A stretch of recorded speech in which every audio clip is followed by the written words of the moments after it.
ये कहानी एक औलाद की है। एक बेटा होता है जिसके लिए बाप अपनी सब कुछ दांव पे लगा देता है। उसकी पढ़ाई के लिए उसे शहर भेजता है और उसकी पढ़ाई के लिए तिनका तिनका इकट्ठा करके भेजता है। और धीरे धीरे बेटा पढ़ाई करता है। जब तक बेटे को बाप की ज़रूरत होती है तब तक वो उसे याद करता है और धीरे धीरे लड़का पढ़ाई करता है। पढ़ते पढ़ते उसे जब जब ज़रूरत होती है बाप अपनी हर चीज़ दाँव को लगा के ज़मीन को गिरवी रख देता है और उससे धन उसे भेजता है। उसकी कोचिंग की फीस भेजता है। वो एक उच्च पद की तैयारी कर रहा होता है जिसके लिए बहुत पैसे की आवश्यकता होती है। धीरे धीरे वो अपने घर की भैंसें तक बेच देता है और धीरे धीरे वो सड़क पे आ जाता है। एक दिन ऐसा आता है कि बाप का सब कुछ दांव पे लग जाता है। बाप सोचता है कि वो अपने बेटे के पास जाए और बाप अपने बेटे के पास जाता है। और बेटा क्या कहता है, बाप से ये कहता है कि उसने क्या किया है उसके लिए। लेकिन बाप फिर भी कहता है, बेटा मैंने तेरे लिए सब कुछ किया है।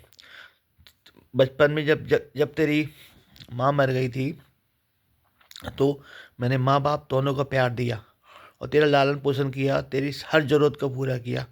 मैं इससे ज़्यादा क्या कर सकता था, लेकिन तू हमेशा ये कहता था कि तुम्हारे पास है क्या, तुम तो भिखारी हो। लेकिन मैं जो जी जान से कर सकता था वो तेरे लिए किया। लेकिन बेटा बाप की भावनाओं को नहीं समझता। लेकिन एक समय आता है कि बाप जब भीख मांग रहा होता है तो सड़क पे से लड़के के साथ एक औरत जाती है। लेकिन बाप को नहीं पता होता कि ये कौन है। उसे बाद में पता चलता है कि ये उसकी होने वाली बहू है। लेकिन वो लड़के को बहू, उस समय उसे पता नहीं होता है बहू है। लड़के को बद्दुआ देता है कि तुझे तुझे जीवन में कुछ ना मिले, तुझे कुछ मिले नहीं, तूने तूने क्योंकि मेरे साथ अच्छा व्यवहार नहीं किया। बहुत बद्दुआ देता है और तू कामयाब ना हो, ये ना हो कहता है। लेकिन वो उस लड़की को लगता है, फिर लड़की वो जब दोबारा मिलती है तो सारी बात जानती है कि ये बाप है। वो लड़के के पास जाती है और कहती है कि मैं तुम्हारे लिए एक नौकर लाई हूँ सेवा के लिए।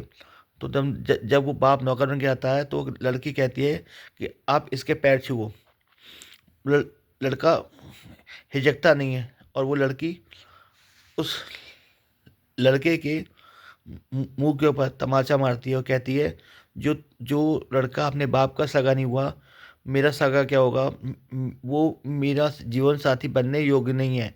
वो जो बहू बनने वाली थी वो उस लड़के के बाप को अपने साथ ले जाती है। इससे पता चलता है कि इंसान के अंदर संस्कार जितने भी डाले जाएं, डालने की कोशिश किया है, लेकिन संस्कार इंसान के अंदर नहीं जाते। संस्कार डालने की कोशिश जितनी भी की जाए लेकिन इंसान में जाते। और इंसान को ऐसे कर्मों का फल भोगना पड़ता है। ये एक बाप बेटे की कहानी है। जो बाप बेटे के लिए इतना कुछ करता है पर बेटा बाप के लिए कुछ नहीं सोचता।